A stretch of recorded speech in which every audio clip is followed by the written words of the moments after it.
¿Cuántas historias nos han llegado de extraños seres, casi mitológicos? Seres monstruosos que parece que se aparecen en diferentes lugares del mundo a través de la historia. Un montón, ¿no? Solamente con imaginar aquellas historias del antiguo Japón con los yureis, con los yokais, esos fantasmas abominables que se convierten en diferentes entes para perseguir y poder llevarse el alma de esas personas. Pero hace no muy lejano en el tiempo, habitualmente hablamos de esas historias casi primitivas. Yo creo que todos habréis oído en alguna ocasión aquello que se llama como el hombre polilla, Mothman. Un extraño ser, casi humanizado, completamente negruzco, con unas grandes alas negras. Los testigos, porque esto se supone que es real y ha habido diferentes avistamientos, hablan de un humanoide de cerca de 2 metros de altura y unos grandes ojos rojos, ensangrentados. Hay que imaginar estas visiones en la zona boscosa, en mitad de la noche, en zonas en mitad de una carretera, donde se posa como de la nada y aparece, a mí me recuerda casi como un ángel caído, una extraña figura humanoide inmensa con grandes alas y esos ojos rojos que miran fijamente, y casi como una advertencia con su mano, como aquel mito de Pazuzu en esa película del exorcista, que parece con su mano indicar que hay un peligro. No es un ser que vaya a matar a nadie, ni se abalanza sobre nadie. Simplemente es un humanoide que aparece en diferentes momentos a lo largo de la historia reciente para advertir de cualquier desgracia que se vaya a acontecer. Es más, las personas que han tenido contacto con este extraño ser dicen que su vida ha cambiado por completo, siempre acaecida, llena de desgracias. Hay quien habla de Chernobyl, de cuando se aparece a diferentes personas como en lo alto de las murallas advirtiendo, en lo alto incluso de cables de teléfono, de luz, en lo alto de esas torretas. Hay quien habla también del terremoto de México de los años 80. Luego esta figura es trasladada al mundo del cine, con esas películas, El hombre polilla, La última profecía, esa película del año 2002. Pero realmente parece que sea ese imaginario popular, ese imaginario colectivo. Pero lo que poca gente sabe es que hay más de 50 avistamientos de este extraño ser alrededor del mundo. Posiblemente hoy hayan avistado de nuevo. Hay mapas donde aparecen diferentes zonas, casi siempre en Estados Unidos. Qué curioso también, que coincide con diferentes avistamientos ovni, y es como ese ser que te advierte, ese ser que es el augurio de la mala suerte, es el augurio de una gran desgracia. Comienza Abismo con Mothman.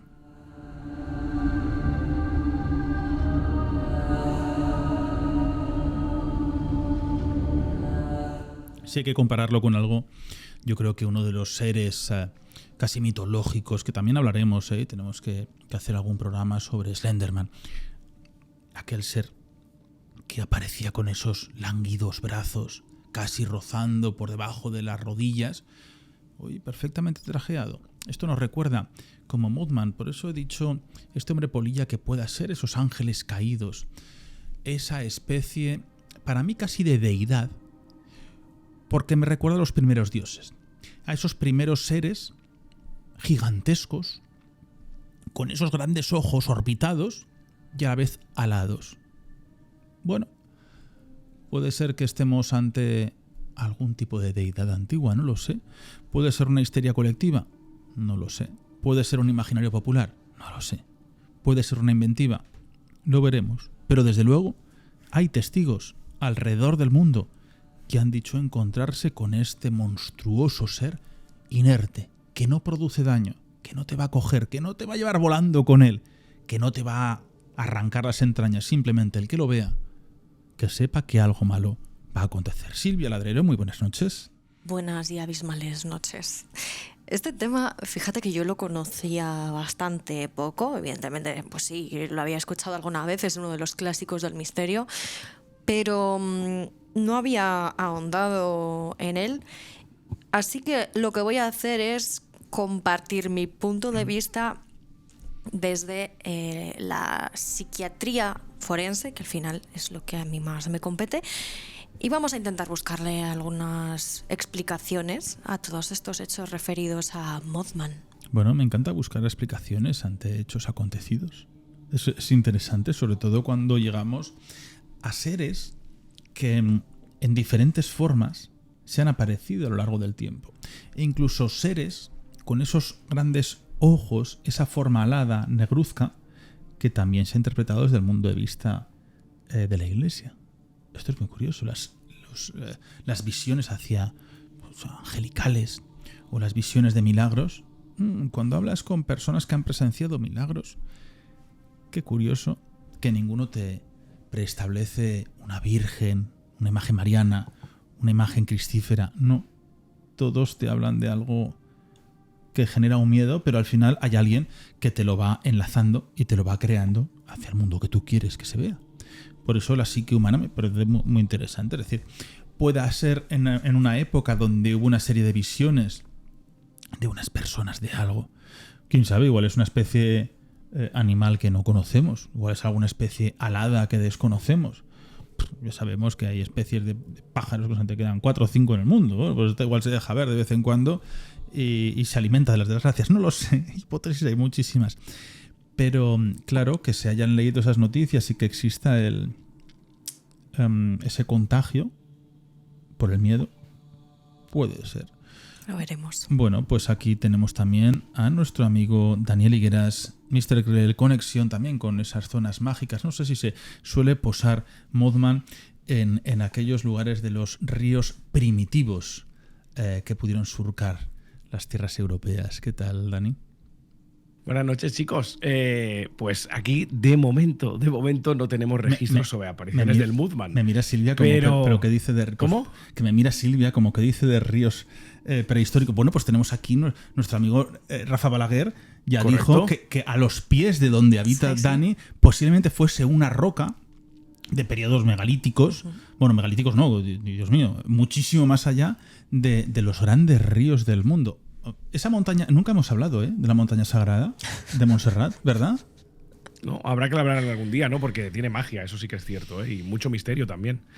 Así que sí, podríamos hablar un día de Montserrat. Como bien dices, ya nuestro amigo Rafa nos hizo saber que esto podría ser una gran roca que arrastró un inmenso, yo creo que no llegamos a imaginar, río prehistórico que la dejó aquí colocada, aposentada, y por eso tiene esa forma tan peculiar, ¿no? Todo el que haya visto una imagen o haya estado en Montserrat sabe que es una montaña prácticamente única en el mundo. Pero hoy no vamos a hablar de Montserrat. Decía que hoy no tenemos registros actuales que digan que el Mothman se ha posado por aquí, pero sí que hay muchísimos registros y muchísimos casos documentados, como veremos a continuación, en todo el mundo. Creo que hay más de... Bueno, solo John Keel, el periodista quizá más famoso tras el rastro del Mothman, en su novela The Mothman Prophecies, de la cual sacó Hollywood la película que comentabas al inicio, ya él solo registró 100 avistamientos entre 1966 y 1967 en la localidad de West Virginia, Point Pleasant, de la que hablaremos también, sufrió esa catástrofe del colapso del puente Silver Bridge.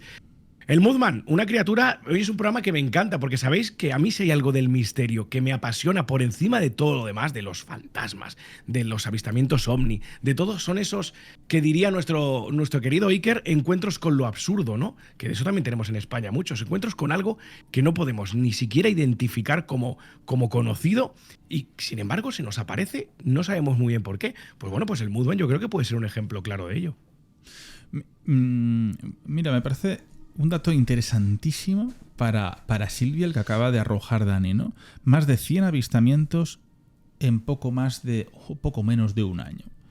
De un año, sí. Aquí yo creo que sí que entra esa casi histeria colectiva, desde mi punto de vista, ¿no? Pues no de pronto desaparecen estos personajes, estas figuras que casi mitológicas, podemos decir.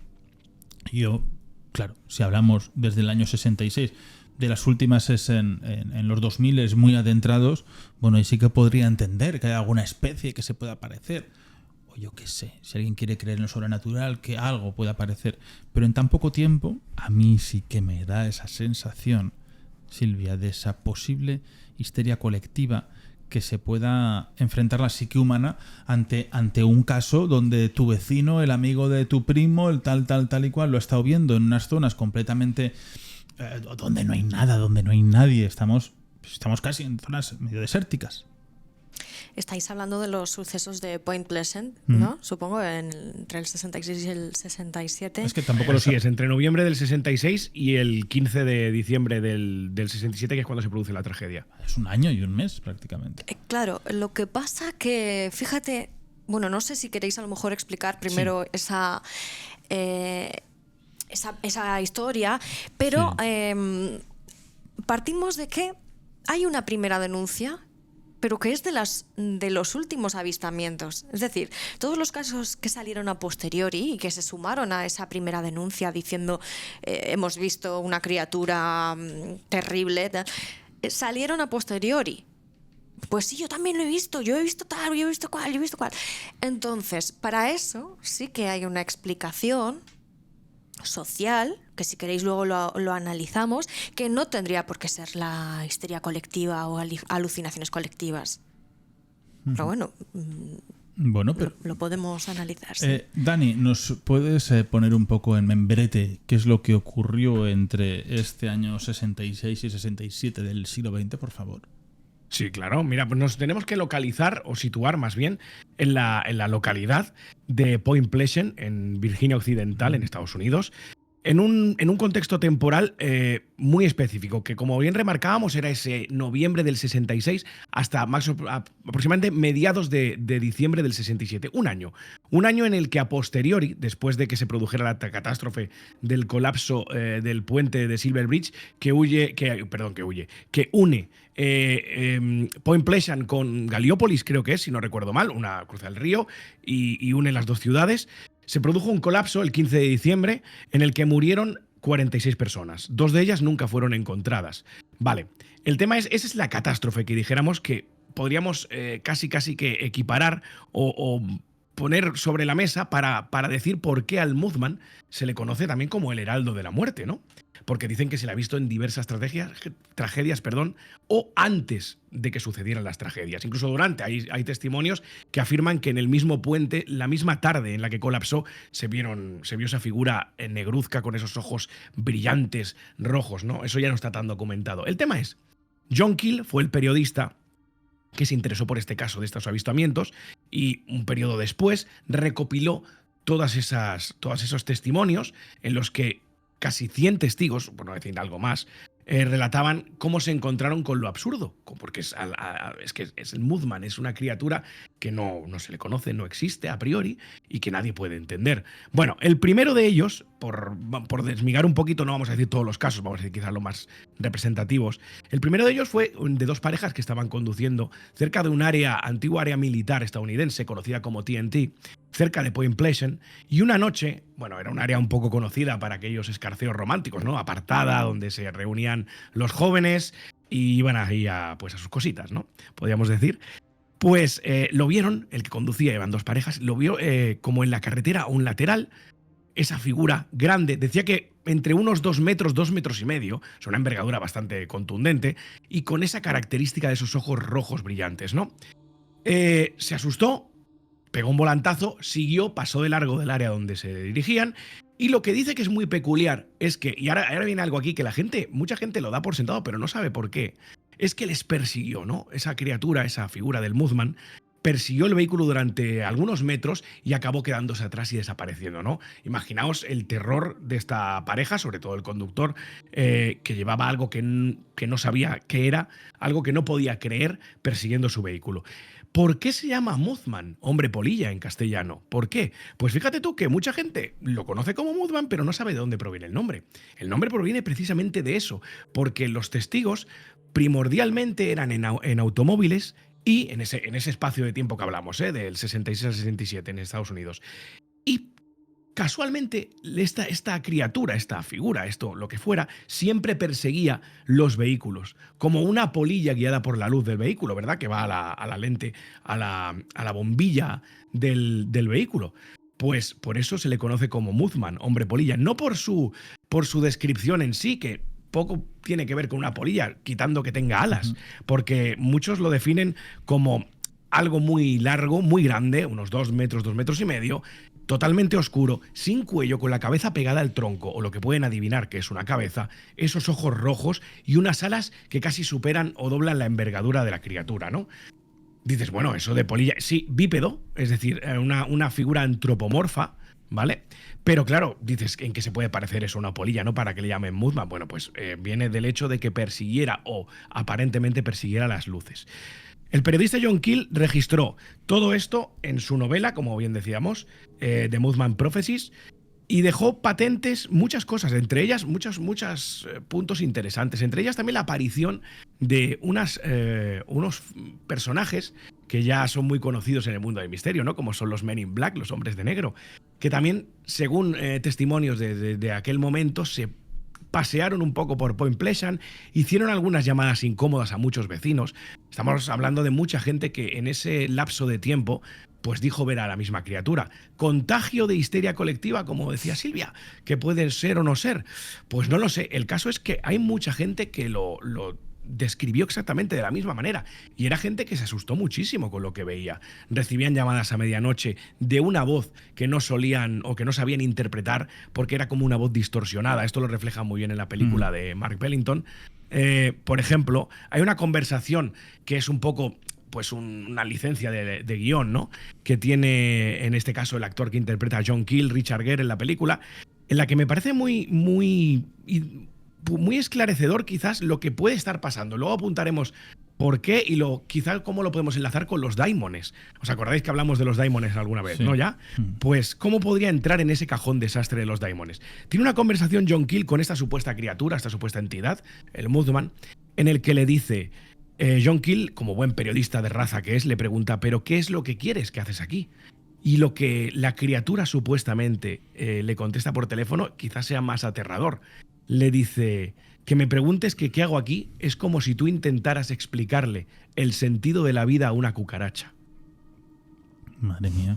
Pero o sea, frase lapidaria, ¿no? Casi. Él entabla una conversación con un hombre polilla de esto. Sí, lo que pasa que esto sí que es un poco, yo creo, licencia del guión de la película. No, o sea, vamos a ponerlo entrecomillado, ¿vale? Tanto porque, pero sí que es cierto que las descripciones de los gritos, que es como que se comunica por unos gritos que dicen que recuerda incluso como a grandes frenazos, ¿no? Es un chirrío que es lo que emite este extraño ser. Bueno, yo me he quedado con todo, con algo que me ha encantado, el heraldo de la muerte, ¿no? Es como las necrológicas regionales que tenemos aquí en Aragón, los panegíricos, que podrían poner diferentes tebeos de aquí. Pero vamos más allá con lo que este periodista puede saber de este ser, Dani. Bueno, la conclusión a la que llega John Keel después de investigar todos estos casos y estos testimonios es que no sabe nada. Como ya decíamos, solo sé que no sé nada, ¿no? Pues John Keel llega un poco a eso. Llega a una serie de conclusiones, pero ninguna es definitiva. Puede ser una criatura críptida, lo cual es extraño, porque fíjate tú, el comportamiento de esta entidad no refleja lo que sería, imaginemos un gran depredador, ¿vale? Un león en la sabana, por ejemplo. Un león en la sabana, si está solo y no se siente acorralado, seguramente huya del ser humano. Sabe que el ser humano en la cadena alimenticia está por encima de él. Entonces, si no se ve, pues podríamos decir incluso, no lo sé, como ya decía, ¿no?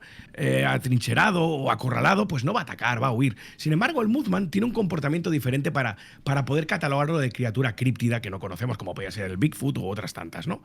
El hecho de que siempre se abalanza sobre la presa o la gente. No hace nunca nada, pero sí que es cierto que no huye. No huye, ¿no? Pocas veces huye. Y eso lo aparta un poco de esta teoría, decía John Keel. También el experimento militar. Estamos hablando de que los primeros avistamientos documentados son en Point Pleasant y hablábamos de esa zona, TNT, que era un antiguo almacén militar, ¿no? Y también se basan en decir, bueno, podría ser un experimento militar. Después otras dos teorías abogan, ya son un poco más etéreas, ¿no? Abogan por algo extraterrestre o interdimensional. Ahí es donde hablaremos luego, podían entrar el significado de daimon, de esa palabra tan preciosa, ¿no? De los daimones. Y un espíritu demonio para religión. Tú mencionabas antes, Nacho, el tema de la mitología mesopotámica con ese Pazuzu. Pues la figura del Mothman es muy sería similar, ligeramente parecida al Pazuzu, ¿eh? Fíjate, porque Pazuzu estamos viendo ese antropomorfo, que es lo que es esto, de gran envergadura, alado, que las alas le tocan el suelo, es como ese ángel caído con unos ojos gigantescos. Por lo menos las descripciones también que tenemos. O sea que, bueno, podría ser. Por eso he hablado de esa relación para mí también, que si esto existiese dentro de una comprensión mitológica real, sería como un ángel caído. Uh-huh. Sí, un ángel caído totalmente. La apariencia es esa, un ángel alado pero oscuro, ¿no? Siempre relacionamos la oscuridad con la maldad, no sé si para bien o para mal. Claro, pero yo no sé si él lo que es como, vamos a poner que es un ángel caído, ¿no? Un ángel de mal augurio o un ángel que como buen ángel te avisa de que un hecho de mal augurio va a ocurrir una desgracia y te avisa para que puedas evitarla o puedas huir de ella. Bueno, aquí tienes una moneda de doble cara, si queremos mirarlo. Bueno, no siempre, también decir que no siempre donde apareció. O sea, es decir, hay avistamientos en Chernóbil, sí, hay avistamientos en China en el terremoto de 2008, sí, en México en el 85, en 19 de septiembre, en ese terremoto tan terrible de México, también hay avistamientos, hay muchos testigos que afirman han visto esta figura. Entonces no corría todo tan rápido como ahora, ¿no? Y no se le conocía como Mothman, ni siquiera hombre polilla, esto surgió a posteriori, pero sí que es cierto que también dicen haber visto algo muy parecido. Pero también es cierto que lo más reciente casi que tenemos es en 2017 en Chicago, que hay unos 55 avistamientos de personas que describen esto mismo exacto, sobrevolando, incluso planeando la ciudad de Chicago. En 2017 estamos hablando, y no ha pasado absolutamente nada. Es decir, no siempre va ligado, no siempre tiene por qué ser ese heraldo de la muerte, ¿no? Bueno, igual es a nivel personal de las personas que han tenido ese contacto con él. Podría ser. Es extraño, podría ser. También es verdad que el significado, o la unión que se ha hecho desde antiguas civilizaciones de la mariposa con la vida, de la polilla con la muerte, o incluso esas polillas cabeza de muerto, o esas que tienen, ¿no?, como una calavera en sus alas. Bueno, pues siempre se ha relacionado con estos malos presagios, con que alguien iba a enfermar dentro de la casa en la que podían meterse. Bueno, pues se les ha dado un significado efectivamente simbólico desde tiempos siempre, inmemoriales, y de hecho se ha unido a muchos eventos como por ejemplo la peste negra en Europa. Bueno, esa polilla con el abdomen donde aparece esa calavera, bueno, esa forma de calavera, pero a la par también hay un lado positivo donde las mariposas, donde las polillas, se cree que es el alma de los difuntos que lo que hacen es acudir a ti de tus familiares. A visitarte. Como un reencuentro, sí. Y hay sitios muy interesantes. Volvemos como a veces en Orante, en esa ermita, donde, vamos a llamarlo ese santero, cuidador, como es Antonio Javier, muy buen amigo de esta casa y de este programa. Él, siempre que aparece, muchas veces hay pequeñitas mariposas que te acompañan durante todo el camino, esperan a que salgas y cuando sales se vuelven a posar alrededor de ti, te acompañan hasta que llegas al coche. Es muy bonito esto. Pero a mí no me suele ocurrir esto prácticamente en ningún sitio. Te cuentas una mariposa, viene, se acerca y se va. Es decir, oh, humano, no interesas. Pero estar, oh, humano, interesar. Luego ser otra vez gusano. El otro día te pasó con una avispa. Oye, bueno, avispa. Esa te seguía. Eso era como un hombre polilla. Esa avispa era la más grotesca que he visto. Y no era asiática. Perdón, a lo que estamos volviendo. ¿Te he liado yo?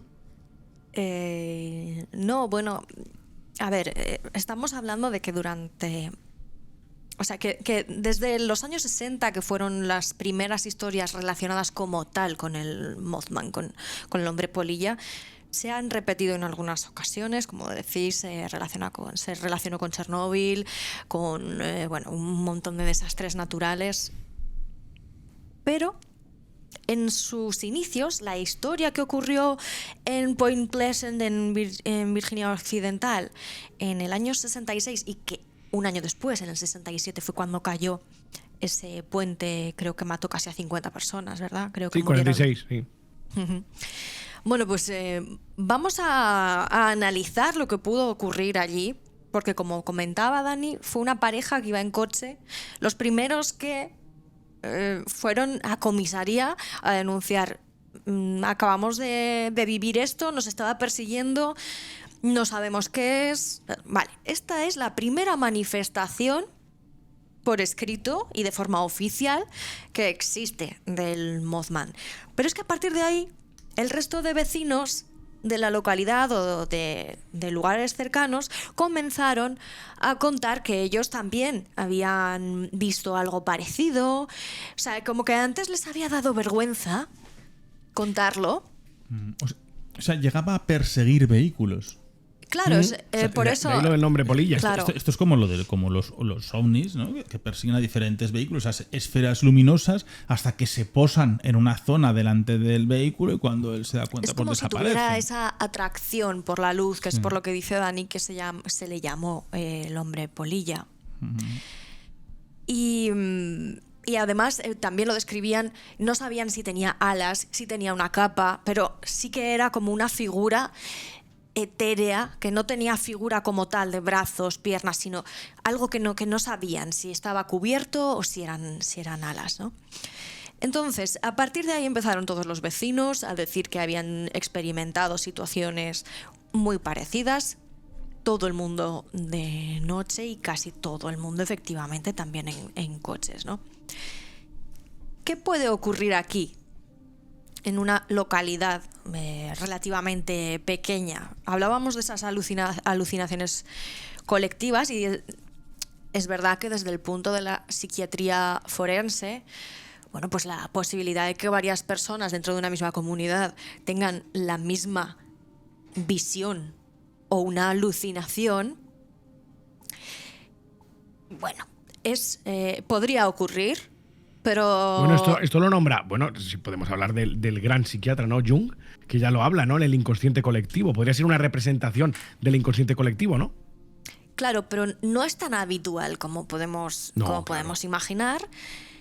Y además depende de muchos factores psicológicos, socioculturales y, bueno, que se podrían explicar desde diferentes puntos. Lo primero, quizá algún estado alterado de conciencia por alguna sustancia que hubiera durante ese año en el aire, en esa zona, que les hiciese pero ver todo es lo mismo. Sufrir estas alucinaciones. No, pero es que, fíjate, unos son los primeros que lo manifiestan y el resto comienzan a decir a partir de ahí. O sea, puede ser contagio. Podría ocurrir. Vamos a analizar todos los factores, todas las posibilidades, ¿vale? Luego, es una figura tan etérea que solamente saben distinguir que había una sombra y ojos rojos. Bueno, esto pueden ser animales, puede ser algún tipo de luz de algún aparato o de cualquier cosa desconocida, ¿no? Una sombra. Vale, podría serlo. Pero para las alucinaciones colectivas normalmente se suelen dar con con unas características concretas que afectan a toda la población, ¿no? Pues, por ejemplo, altos niveles de ansiedad, tiempos de crisis, tiempos de guerras.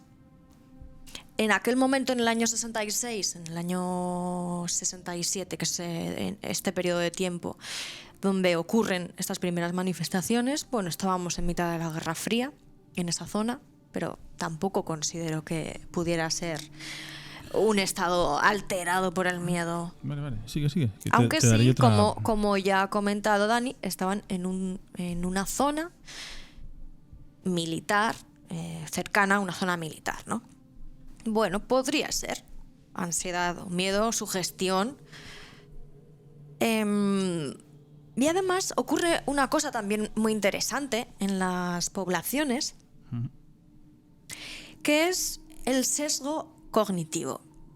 ¿Qué es esto? Bueno, pues como culturas, y sobre todo en poblaciones pequeñas como en Estados Unidos, ¿no? Que al final no tienen mucha más relación con otras localidades, sino que forman sus propios guetos, digámoslo así, y tienen relación unos con otros, pero no tienen mucha información del exterior, sobre todo en los años 60, ¿no? Que no había internet y tantas cosas como hay ahora. Pues allí se puede dar la circunstancia de que las personas con la misma creencia puedan interpretar experiencias previas que ellos han podido tener o recordar, o incluso tener falsos recuerdos que los unan con la explicación del suceso, ¿no? De lo del puente, por ejemplo.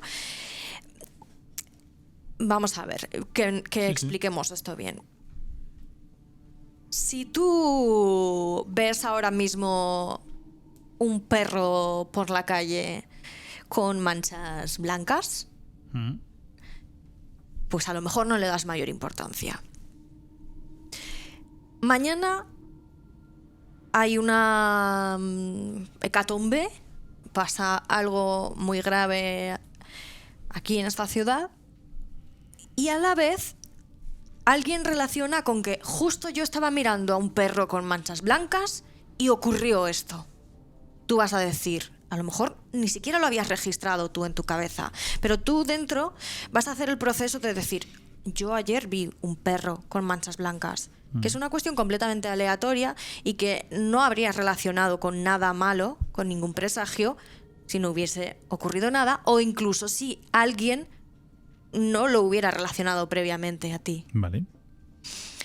Entonces esto ocurre bastante por el refuerzo social o los rumores, ¿no? Al final los rumores es esto lo que ocurre, el reinterpretar tus propias experiencias relacionándolas con los sucesos que ocurren después. Pero es que además la mente humana siempre intenta buscar patrones y conexiones. Siempre intentamos, como las pareidolias, ¿no? La pareidolia es un claro ejemplo de estos patrones y conexiones que busca nuestro cerebro. Intentamos buscar explicaciones, figuras conocidas, elementos lógicos para determinadas experiencias que vivimos y que no comprendemos. Si además las unimos a esas tragedias, bueno, pues ya tenemos el caldo de cultivo perfecto para que si alguien ha visto 2 luces rojas la semana pasada diga, vi a Mothman. No sé si consigo trasladar a que por lo es algo menos, bastante probable el que... O sea, que estas personas completamente están seguras de que lo vieron, ¿eh? Yo eso no lo discuto. Pero es que tu cerebro te puede hacer reinterpretar esas experiencias que tú has tenido, que a lo mejor ni siquiera eran 2 luces rojas, sino que eran verdes y era una, pero tu cerebro enseguida lo adapta. ¿Esto cómo se llama? Esto es, bueno, pues una mezcla de refuerzo social, del sesgo cognitivo social. Vale. Sí. Os voy a dar una teoría. Venga, a ver. Que se me acaba de ocurrir ahora. Algunos me dirán, oye, está el conspiranoico. Yo conspiranoico tengo 0. Pero bueno, acorde a la desclasificación. Fijaros dónde me voy, ¿eh? Pero al final me estoy yendo a estas épocas. Acorde a la desclasificación de los documentos por parte del FBI y por parte de Estados Unidos sobre John F. Kennedy, ¿no? JFK, que se han acontecido en los últimos días. Me encanta lo que ha dicho Silvia. Por todo, ¿no? Primero porque están cercanos a una base militar. Luego porque estamos más o menos, ya no sé ni qué años, entre el año 66 y 67, el momento de mayor auge. Y en el momento donde hoy se ha vuelto a poner en la mesa un proyecto que comienza el 13 de abril de 1953, como es el proyecto MK Ultra de la CIA. ¿Qué es el proyecto MK Ultra de la CIA? Es que cuando hablamos nosotros, decir, hasta hace poco era casi como algo conspiranoico, pero claro, esto se desclasificó hace años Y ahora, pues todavía más, está sobre la mesa el semembrete de la CIA de que los servicios de inteligencia, bueno, pues en este caso Kennedy, voy a contar una pequeña historia, ¿no? Kennedy se llegó a enfrentar con la propia CIA y hay una de las teorías de que la CIA estuvo detrás de ese posible asesinato al presidente. ¿Pero cómo?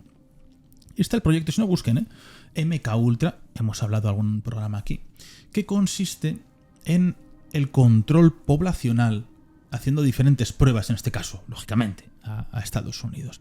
El control poblacional por medio de la mente, por medio de diferentes experimentos. Estamos en plena Guerra Fría y esa forma de experimentar donde se van por medio de diferentes técnicas, pero que la población reaccione cuando escuchan diferentes palabras en concreto. No lo sé. Podemos escuchar enchufe y a las personas que más se les ha metido esa teoría pueden generar una acción criminal. ¿Por qué no? Bueno, pues este proyecto de MK Ultra nos pone sobre la mesa una teoría muy interesante, y es que Oswald, el presunto, vamos a seguir con esa presunción, ¿no? Porque para mí sigue teniendo esa presunción de asesinato de Kennedy, fue por medio de un control poblacional mental, de que hubo una serie de mensajes, de palabras que le encendieron un cerebro y empezó a matar. Al igual que también se pone en el tablero un personaje como fue Charles Manson, de que ese impulso mental le obligó a generar aquella matanza. Perdón, ¿cómo se llamaba el director de cine? Roman Polanski. Polanski, ¿no? Con la mujer, sobre todo. Sharon Tate. Tate. ¿Qué quiero decir con esto? Que estamos en una época donde el control mental, los experimentos a la población, los experimentos en plena Guerra Fría y después, que es de intentar generar incluso visiones. La técnica de las visiones viene ya desde los soviéticos, empiezan a inventarlas, empiezan a desarrollar de cómo la población o los propios soldados pueden tener visiones.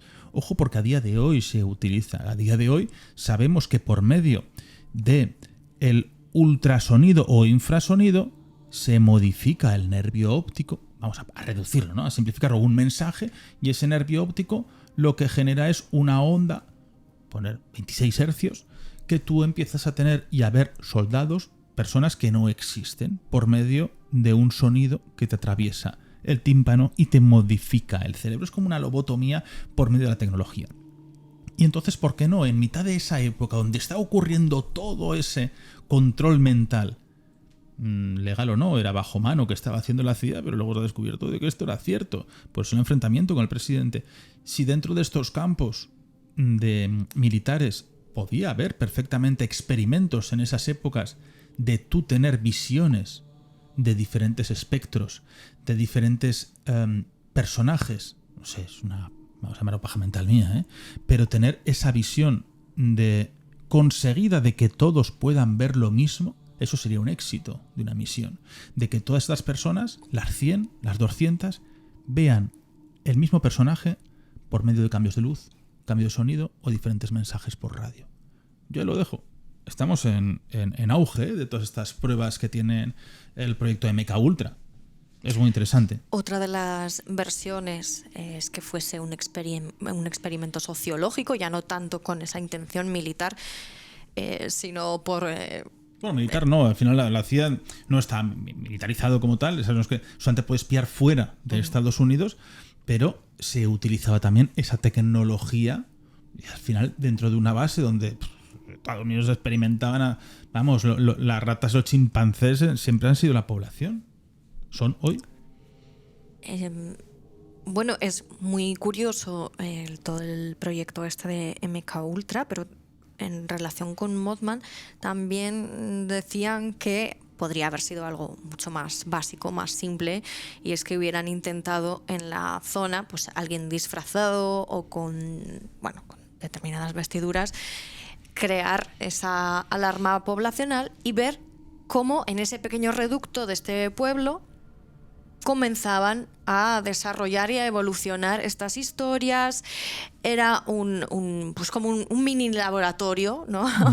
En relación a este personaje. Pero bueno, menos mal que los que nos escuchan tampoco se van a echar las manos a la cabeza con la teoría que he dado. Eran, bueno, como tampoco son muy normales como yo, entonces dirán, bueno, pues posiblemente quepa una posibilidad importante en este tipo de estrategias.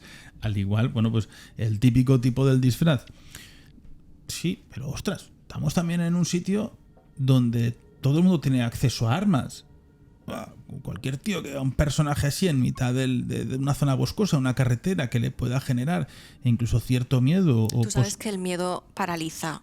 A lo mejor el miedo a alguien que entra en tu casa no, y tienes la frialdad de pegarle 3 tiros. No, aquí no se va. Pero allí, cuando, aquí, tú, aquí cuando tú en medio de una carretera encuentras un ser extraño que no sabes que es, completamente desconocido, el miedo es muy probable que no te deje pensar ni reaccionar y te paralice. Bueno, yo he conocido a unos cuantos que han tenido apariciones en carretera, sobre todo de niños. Niños, me acuerdo unos en Jaén, jugando con una pelota y el niño se lanzaba corriendo hacia el coche. El instinto fue atropellarlo. Esto es muy gordo, ¿eh? Y huir después del atropello. Lo atropellan y huyen. Y se dedican a mirar la prensa escrita en la próxima semana para ver si habían encontrado algún cuerpo. El miedo hacia el fantasma que sabían que podía aparecer y un niño que es atropellado, pero claro, miran por los retrovisores, no hay nada, no se ve nada, en el coche, ¡fum!, huimos. ¿Pero ya pensaban previamente que en esa zona había esas apariciones? ¿O? No sé, pero yo tengo más de 15 registradas en una sola carretera y he hablado con todos. Bueno, con todos, no, con casi todos ellos, y casi todos la huida es la misma, ¿eh? Fíjate lo que es la reacción. ¿Pero de niño? De niño. Es un niño de unos 6-8 años con pantaloncito corto. Es que, bueno, está el reportaje, no sé decir muy bien la ubicación. Y está jugando en la carretera con una pelota. Entonces, cuando llega al coche, el niño levanta la cara, tira la pelota contra el coche y luego él salta hacia el coche. Como que se agarra al coche. Y uno de ellos siempre es cuando va a ocurrir algo malo. Por ejemplo, uno me decía, mi madre se estaba muriendo en el hospital, me llaman tal y cual, yo voy con el coche en esa carretera, me encuentro al niño jugando y ese niño salta al coche y me lo encuentro que echa a correr en mi ventanilla izquierda. Yo iba a 120 y el niño iba corriendo a la altura de mi ventanilla izquierda. Y dice, imagínate el pánico, llega al hospital, mi madre había fallecido. Bueno, pues son personajes, esto es como los enlutados en los hospitales. Tenemos que hablar de estas cosas, porque allí es donde dices, bueno, la persona que está en un estado crítico, que pueda salir o no, que pueda fallecer o no, pero que vean a estos personajes y que casualmente luego hay un círculo de muerte alrededor de ello, puede ser que al final son esos personajes tan oscuros, nunca mejor dicho, aquí es un personaje de carbón, que sea directamente el mentor y el que traslada la desgracia o la muerte, porque hay testigos de esto, de este hombre polilla, que dicen que desde que lo vieron no han levantado cabeza a las desgracias que les han ocurrido a ellos y a la familia. A los propios testigos. Sí, los testigos. Sí. Además, fijaos, hablando de la legítima defensa, ¿no?, en Estados Unidos, hay casos en los que John Keel registró que una vecina, por ejemplo, lo vio al lado del rancho, de la pared izquierda de su rancho, de su casa, y que la altura de la criatura, de la entidad, pues era eso, casi unos 3 metros, y que vislumbraba perfectamente al nivel de la ventana del primer piso los ojos rojos. Es decir, el tema de que fuera alguien disfrazado sí que es verdad que en Estados Unidos hay que tener cuidado porque existe la legítima defensa y en la carretera no, pero en tu casa, si te sientes amenazado y estás sentado allí como Cletus en la mecedora, en el porche, igual Correcto. te llevas algún tiro. Pero sí que es cierto que interesante la historia que contaba Nacho de eso, bueno, ese Aoroi que sería, ¿no?, ese muerto fuera de hora, ese niño. Pero mira, me sorprende porque habitualmente los personajes van por zonas. Esto es muy curioso, esto es como... vamos a decir, como las psicofonías que hablan en tu idioma. ¿Por qué habla en mi idioma? Porque esa persona se pronuncia en mi idioma y no se me pronuncia a mí en un idioma que yo no comprenda. Es una cosa para mí incomprensible. ¿Por qué no cojo una psicofonía en francés, en inglés o en alemán? Pues no, hablan en mi idioma. Y eso es de las cosas que a mí me restan fuerza a todos los hechos. Cuando alguien se comunica en tu idioma, cuando aparece la Virgen María, una aparición mariana, y se comunica en tu lenguaje. lenguaje universal es el latín. No sé, son cosas que a mí siempre me han chirriado. Pero bueno, puedo decir, bueno, es para que se entienda el mensaje. Bueno, en fin. Pero la sombra esa del sombrero que se aparece es casi siempre en las zonas de España, en las zonas de ibéricas, de Portugal, etc. Mothman, sobre todo, estamos en las zonas de Estados Unidos, salvo contadas ocasiones, ¿no?, que se ha visto algo similar fuera. Estamos en Chernobyl, estamos en Ucrania. Bueno, ahora mismo Chernobyl es parte rusa, se lo han quedado ya los rusos parte. Y luego teníamos en Japón, ¿no? No sé en dónde, no sabía. Sí, incluso en Fukushima también dicen que hubo avistamientos. Y otros personajes que aparecen como niños también, que se sientan, pues esos seres con rasgos asiáticos, pero que son los mensajeros de la muerte o los mensajeros de la desgracia. ¿Por qué no ser un mensajero de la desgracia? Este hombre polilla y esa desgracia no sé, aparece volando. No sé, también es muy poético. Es muy Edgar Allan Poe, ¿no? Fíjate tú. Este personaje. Fíjate tú, un poco para rebatir. Me ha gustado tu planteamiento sobre el MK Ultra. Además, Muse tiene una canción que se llama MK Ultra, o sea, no puede ser malo, ¿no? No, es cierto, malo, MK en el Ultra, sentido de que es digno de hacer una canción, esta historia de la CIA y el MK Ultra. Y bueno, que está demostrado además que es control mental, dominio mental, totalmente. Pero fíjate tú, si te digo que estábamos en plena Guerra Fría, ¿verdad?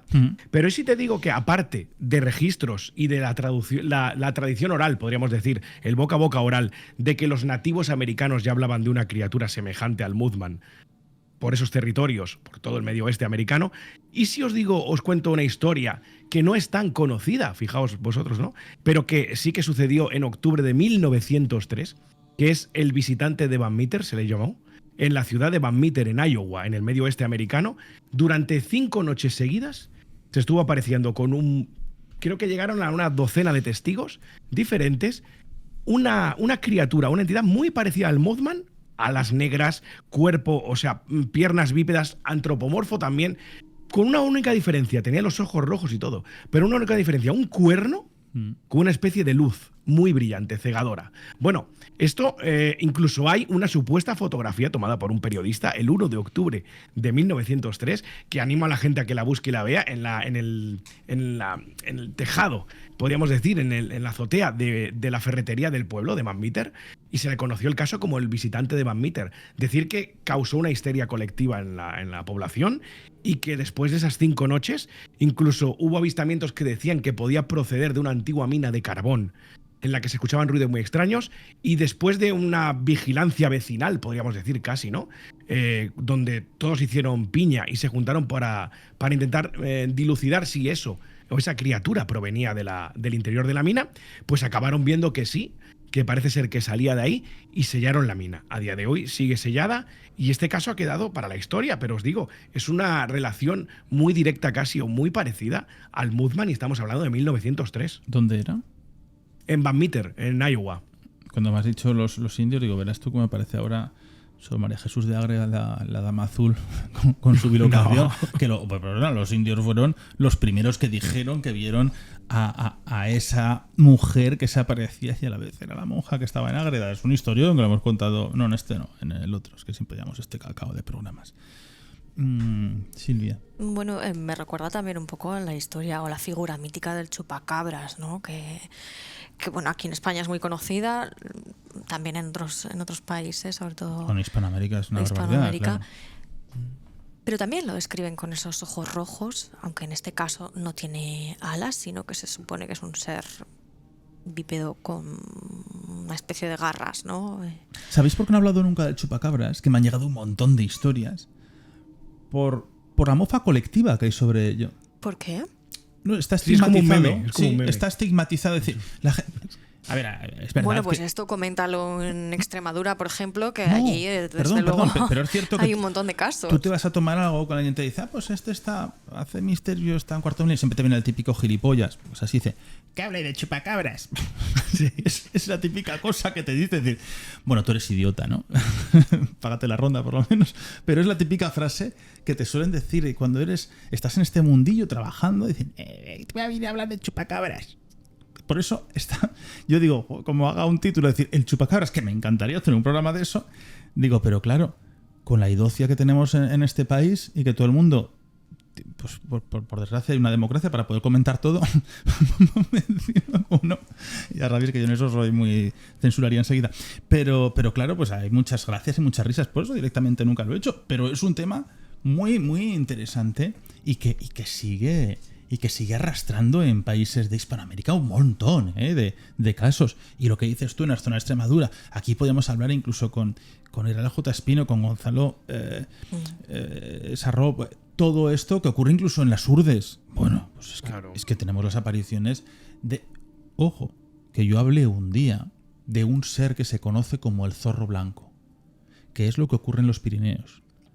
Que es cuando los militares me dijeron un día, hablando de esa especie de yeti, esa especie de ser que aparece en las zonas altas, elevadas, no tiene por qué haber nieve, simplemente en las cordilleras, en las zonas más escarpadas que tenemos en España, los militares de la antigua época, los que hacían tantas horas en el monte, me decían, ¿tú no conoces el zorro blanco? Digo, no.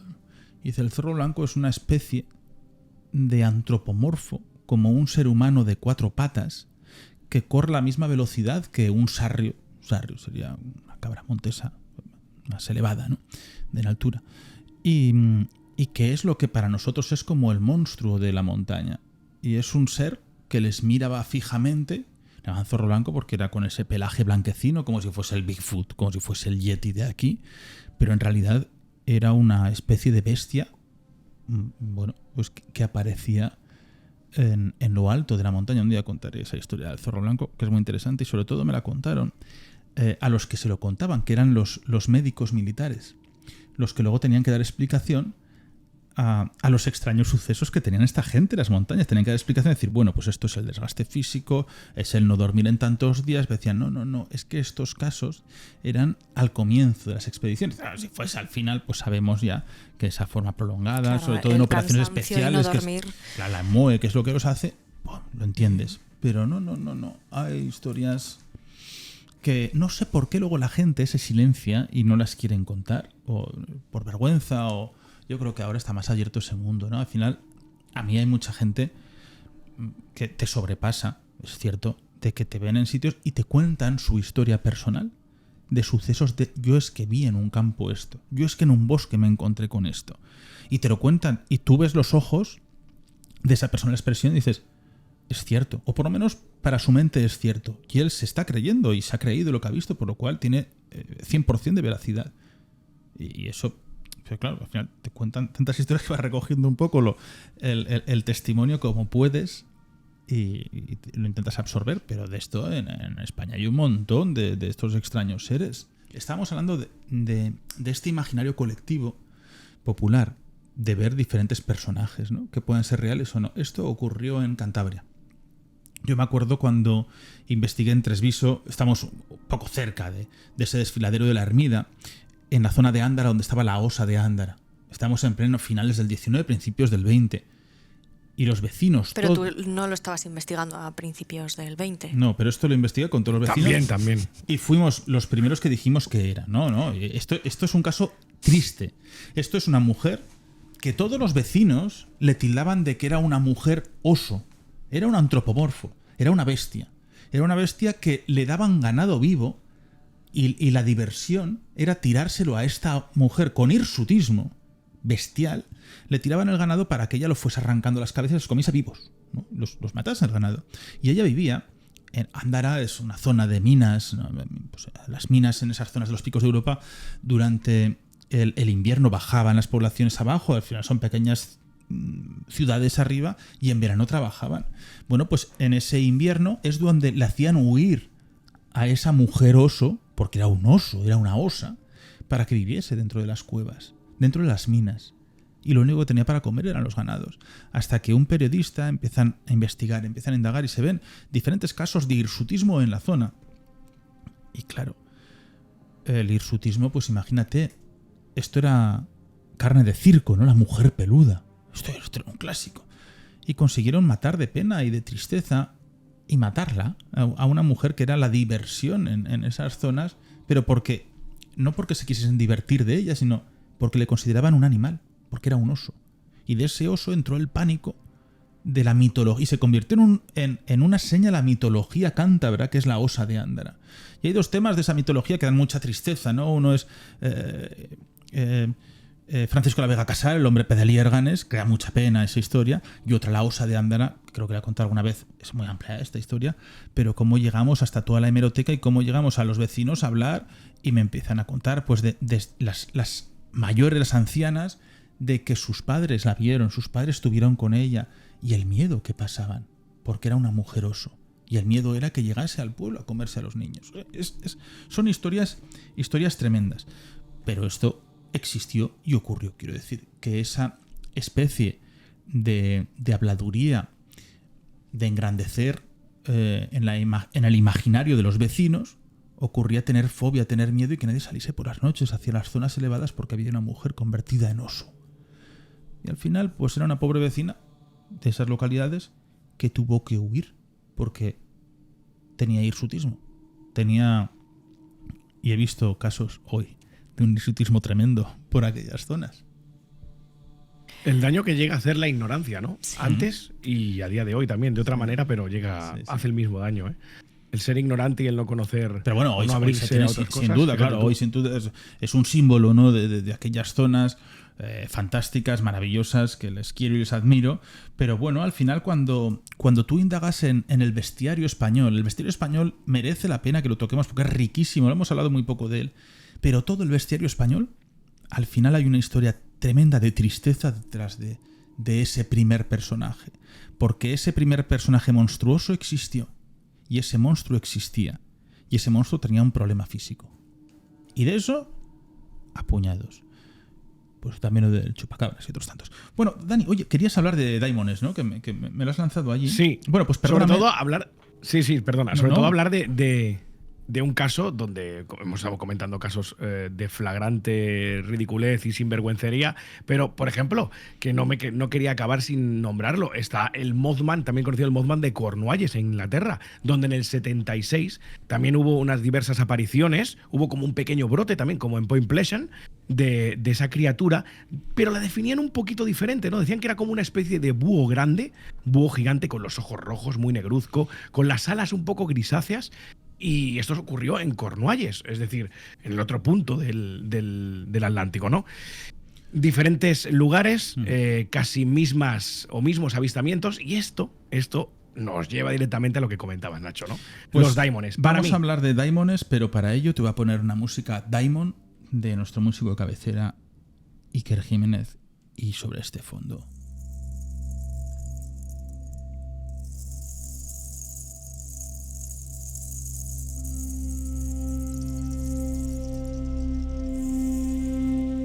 Pues sobre este fondo, con esta música llamada Daimon, ¿no? Maravillosa, pues hablamos sobre los Daimones y lo que es mi opinión puramente personal, ¿no? Esto es mío, esto es una opinión, una conjetura mía en la que coinciden más gente, pero que es mía, es mi opinión. El hecho del Mothman, yo creo que, como ya adelantaba al principio del programa, está más ligado. Más que a un críptico, un experimento militar o cualquier otra cosa, está ligado a ese saco roto, mal llamado saco roto, que nos mostraba Patrick Harpur con esa realidad daimónica, ¿no? Esos daimones. ¿Qué son los daimones? Ya hicimos un programa de ello, no me voy a extender, pero los daimones podrían ser esos intercesores que tenían los griegos o los egipcios con las deidades, ¿no? O sea, como una especie de semidios, podríamos llamarle, del que no somos conscientes muy bien de lo que es, pero que se puede manifestar de diferentes maneras. Eso nos lo resume y nos lo sintetiza muy bien Patrick Harpur, el filósofo inglés, en esa realidad daimónica, y que va cambiando, va modificando su apariencia con el tiempo, adaptándose a la cultura actual, al contexto histórico y a todo, ¿no? Pero que siguen estando ahí. Él dice en ese libro maravilloso que por mucho que miremos a otro sitio, no van a desaparecer, los daimones siguen ahí. Entonces, un daimon podría ser eso que no entendemos, esa criatura que en un momento dado transgrede ese velo. Ahora estamos muy de moda, ya lo hemos dicho varias veces, con esa teoría de cuerdas, esos multiversos. Imaginaos por un momento que esa criatura que nosotros a simple vista no podemos ver, en un momento muy concreto y del que tampoco sabemos muy bien por qué, rasga ese velo y aparece. Y unas determinadas personas, en un determinado momento, pueden verla. Y eso podría ser una supuesta, o por lo menos para mí la explicación más romántica y con la que me quedo, bajo mi opinión personal, de lo que podría ser esta figura, esta entidad del Mothman, ¿no? Algo que no entendemos más allá de lo alienígena, más allá de todo eso, pues algo como ese daimon que aparece para avisarnos quizás de algo, para prevenirnos de algo, pero que como nos hemos desligado, como hemos roto esas raíces con la madre tierra que antes sí teníamos, pues no concebemos, no comprendemos o no llegamos a alcanzar qué nos quiere decir o qué nos quiere transmitir, como a lo mejor sí que lo hacían en la antigua Grecia o en el antiguo Egipto. Así que para mí esa es la vinculación que yo quiero por lo menos que tenga el Mothman con los daimones.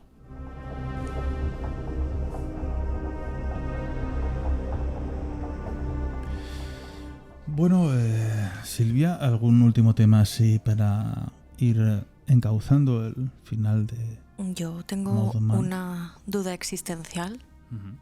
Pues sí, si es existencial es que existe. Podríamos preguntarnos si el Mothman, el hombre polilla, realmente es el hombre que se escondía en los armarios. ¿Cómo? Wow, Boogeyman. Ah, perdón, es que me No. has cogido ahora mismo No. de chiste fácil, pero no... Sí, era Vale, espera, eso era es más un mucho más chiste de profundo, mierda. vale. El hombre polilla, vale. Es que no lo Perdona, había pillado, vale, es me que- ya, pues es que me ha cogido, digo... Bueno, A mí pues también, como ¿eh? hemos hablado de un pueblo que tenía sentido del humor absurdo... me ha pillado contrapié a mí. Sí, completamente. Me he torcido el tobillo y me he tropezado. ¿Puedes contarnos? ¿El qué? Si era una broma, era un chascarrillo, ¿no? Claro, ¿no? Claro, Ah, sí. Claro. Ah, entonces sí. yo iba bien. el hombre polilla. Nacho va más tarde que yo, ¿eh? Ah, madre de Dios. Ostras, claro, pues yo he pasado por dos estilos de salida Es que del tengo un armario. humor tan inteligente que es que Ya, pero perdón, no, ha sido... Es que no quiero hablar de mi primera conjetura. Bueno, ¿qué pasa? pues que ahora nos dejas así, sin saberlo. No, a mí no me deja de ninguna manera. Ah, Créeme, Dani. que no hable de la primera conjetura que le ha salido. Es mejor que no diga nada. Vale, no. Ya, sí, sabiendo tu mente ya sé. Uy, por mi dónde mente puedes es ir. fantástica. Sí. ¿Está Jaime? No. Vale. Bueno, yo creo que ¿qué pasa? Jesús, Que finalizamos por aquí, qué ¿no? gente. Finalizamos por aquí, finalizamos por allá. Y una salida a tiempo. Bueno, Dani, muchas gracias. Tenemos que hablar de muchas cosas. Es que al final vamos apuntando, tengo que reescuchar los programas. ¿Sabes? Aquí Chus podría apuntar de lo que digo. Tendríamos que hablar. Esto estaría bien, ir apuntándolo, porque luego yo no me lo apunto. Hago aquí un cocris, lleno así de... Un cocris lleno de pintura colorada y con algo azul que no... Yo voy aquí haciendo mis apuntes. Esto son las escaletas del programa. Escritura automática, parece. Sí. Espontánea. Bueno, Dani, muchas gracias. Hablamos. Habría que estar pendientes. Jaime sé que está pendiente de todo el tema de documentos desclasificados poco a poco del tema Kennedy. Porque el problema es que esta gente es muy perrilla en este aspecto y lo han sacado todo de forma completamente desordenada. Y claro, son correspondencias pues que tenemos con años dispares, cada una de su padre y su madre, y es muy difícil de ordenar. Entonces, aquí habrá grupos que se dedican perfectamente a intentar ordenarla y ver qué va a salir. A ver, que no vamos a saber quién ha matado realmente a Kennedy. Pero el proyecto MKUltra al final vuelve a estar en la mesa. Me sorprende mucho. Ya sabía lo de Kennedy, ese pulso que le echó a la CIA. Pero también hay mafias detrás, ¿no? Pero me sorprende mucho que Trump hoy haya vuelto a poner a la CIA sobre la mesa en membrete como haciendo esos experimentos de control poblacional. Esto es lo que me llama la atención, decir, bueno, cómo estos documentos no los han quitado, ¿no? Parte de MKUltra, parte de estos documentos fueron quemados. Esto sí que es cierto, pues para que no viesen a la luz. Y al final este control, si llega a decir incluso que este control poblacional por medio del pensamiento llegó a tener un papel muy importante en diferentes elecciones estatales en Estados Unidos. No estamos hablando de locuras, esto es así. Se ha acontecido, ha ocurrido, y el control de la población por medio de experimentos pues creo que incluso echar la vista atrás posiblemente hasta hace 4 años podamos tener ciertos posibles controles poblacionales por medio de experimentos de laboratorio, ¿vale? Porque es muy interesante. Hay diferentes pandemias que todavía no se ha podido demostrar que venía de ningún animal ni de ningún mercado. No se ha podido demostrar. Tela con esto. Daniel Ligras, Mr. Clear, muchas gracias. Un abrazo. Muchas gracias a vosotros, chicos. Nada, hoy de esos temas chulos, ¿no? Yo creo que a la gente también le gusta misterio puro y duro. ¿Y sabéis de dónde bebe también la meca del cine, la misma que desclasifica los archivos de Kennedy? Hollywood. De este folclore popular, ¿no? De esta mitología, del Mudman. Fijaos, se me ocurren así a vuela pluma. Ya está, acabamos con el cine, ya sabéis que soy así. 2 peliculitas que beben un poco de ese mito del Mudman. Aparte de la de Mark Pellington, de Richard Gere, que hace obvio alusión a ello. Mimic, del 97, un poquito antes, Guillermo del Toro. ¿Os acordáis de Mimic? Esas figuras que también tienen un poco del hombre del sombrero, ese experimento fallido con cucarachas que acaba convirtiéndolas en hombres bípedos o un poco así que quieren colonizar el mundo. Muy buena película. Y la otra, del canceladísimo Víctor Salvá, Jeepers Creepers, también una película de terror que también bebe de una criatura oscura con alas que persigue los vehículos. ¿Cómo nos influye todo en nuestra cultura popular y cómo el hombre esa influencia la acaba plasmando en modo de arte, ya sea pictórico o en este caso en el cine? Chicos, gracias a vosotros como siempre. ¿No tenemos frase célebre hoy? Sí. Bueno, te ha dejado ahí con unas recomendaciones. A ver, si le he dado recomendaciones. Le estoy viendo que lo tiene ahí escrita en la frente. No, pues tenía una de Julio Verne, pero se me ha ido de la cabeza, así que no. Bueno. Era muy bonita además, pero se me ha ido. Para el próximo la dejo. Oye, lo que voy a hacer es, como me dijeron, oye, pues, estuve haciendo el otro día la ruta de endemoniados y hablar del bestiario me parece interesante. Hablar poco a poco, hacer diferentes microrelatos del bestiario español. Porque es muy trágico, pero a la vez es muy importante. Oye, ¿que en Semana Santa dónde vais a estar? Pues es que ya casi está más cerca. O sea, Dani, cada día está más cerca. Tendrás que venir en Semana Santa a Zaragoza. Oye, perdóname, pero hay muchos oyentes de este programa, muchos abismales, que te van a hacer caso y ya se han reservado sus plazas hoteleras. Pensaba que la cerveza, porque eso es para Jaime. Dijo Jaime. ¿Qué?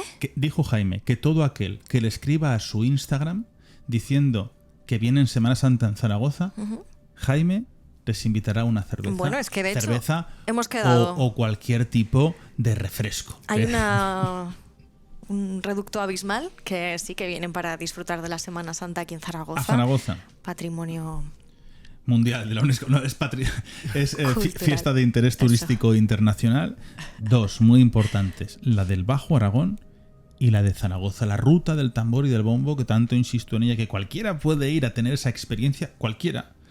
Igual es más complicado encontrar un hábito, pero por la noche hay diferentes sitios que podemos estar ahí tocando el bombo o el tambor en ese formato de romper la hora. Y por supuesto la Semana Santa en Zaragoza, que es tan importante. Alguno me dice, qué pesados con la Semana Santa. Pues sí, y poco pesado soy, todavía sería más pesado. Y no estoy todo el año hablando de esto de la Semana Santa de Zaragoza y del Bajo Aragón, porque no me da la gana. Fíjate tú, yo sí puedo, iré a la Semana Santa de Zaragoza, ya lo sabéis. Qué bonita. De eso no cabe duda.